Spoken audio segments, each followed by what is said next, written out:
सोमवार भूखी रहो, बृहस्पतिवार भूखी रहो, किसके लिए? पति परमेश्वर। ये जितना भी व्रत करती हैं, तीर्थ करती हैं, अपने लिए कोई मांगती नहीं मांगी। अगर शादी नहीं हुआ है तो ये मांगेगी कि बढ़िया घर भर मिले हमें, और अगर शादी हुआ है तो पुत्र बढ़िया मिले। देखिए, पुत्र मांग रहे हैं अपने लिए नहीं, और अगर पुत्र मिला है तो पतोह बढ़िया मिले, और पतोह भी मिल गई तो नाती बढ़िया हो गया। अब जब कुल मिल गए, कुल हमारे कहे रहे होता नहीं होता। ये अपने बारे में नहीं सोचती है। अगर 4 रोटी है और संजोग से 4 रोटी कोई खा लिया तो कहीं हाँ हाँ अभी भरा है, खाओ कोई बात नहीं, चाहे अपना शाम को ऐसे ही सो जाए, अस्कित लग गया, जाओ कौन बनाता है, होता नहीं होता है। एक बार बोलिए आनंद कंद भगवान की जय। भोले बाबा आते हैं और भगवान माँ पार्वती को देख के बड़े चिंतित होते हैं। माँ पार्वती को देख के जब उनको चिंता, जैसे कोई आदमी जब चिंतित होता है तो उसके सौंदर्य चेहरा जो होता है समझ में आ जाता है, देखने वाले नहीं होता, आदमी समझ जाता है। भगवान कल्याण करेंगे या शोभा होती। एक बार बोलिए आनंद कंद भगवान की। अब माँ भगवती पार्वती शुरू कर दी कि अगर पहले जैसे घर बनाया जाता था, आज जैसे हम लोग नक्शा बनवाते तब घर बनवाते हैं, यहाँ पूजा घर होना चाहिए, यहाँ ड्राइंग रूम होना चाहिए, यहाँ किचन होना चाहिए इत्यादि। ऐसे पहले जब घर बनाया जाता था तो उसमें एक घर और जोड़ा जाता था। उस घर का नाम था कोप भवन। क्या नाम था? कोप भवन। जब उसमें माताएं गुस्सा में होती थी तब उसी घर में चली जाती थी, और तब पति को पता चल जाता था कि आज गुस्से में है, तभी उस घर में गई नहीं। जैसे कोई बाथरूम में गया हो स्नान करने तो आप पहले जान जाएगा स्नान करना होगा तभी वहां गए होंगे।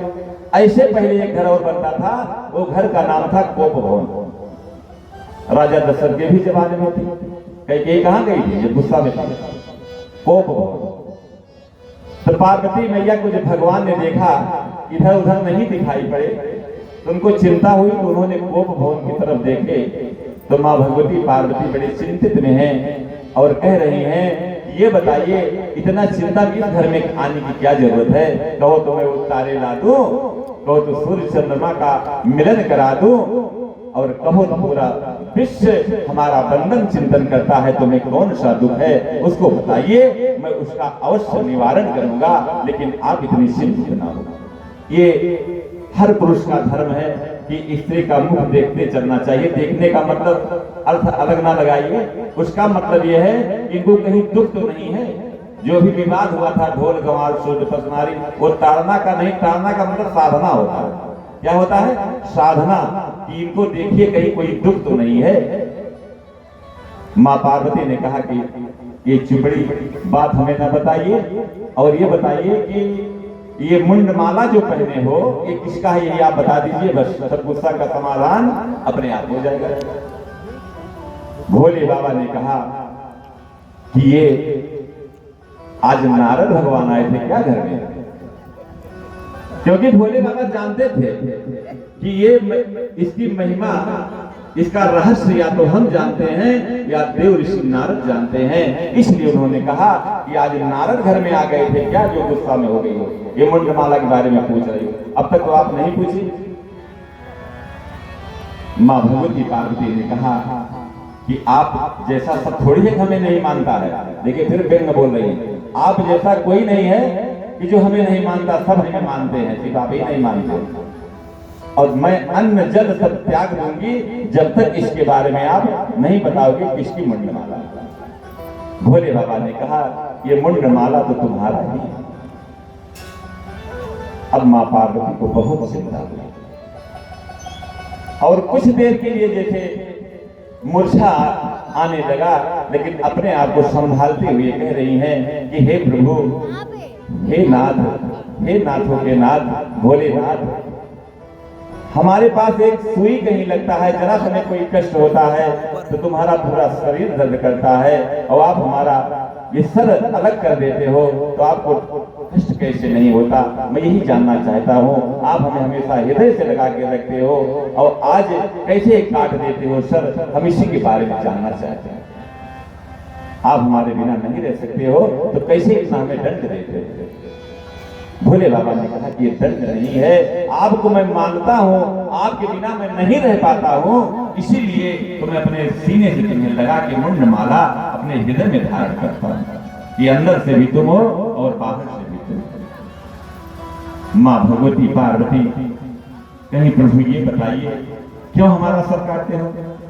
भोले बाबा ने कहा कि इसलिए हम ये सर काटते हैं कि हम अजर अमर हैं।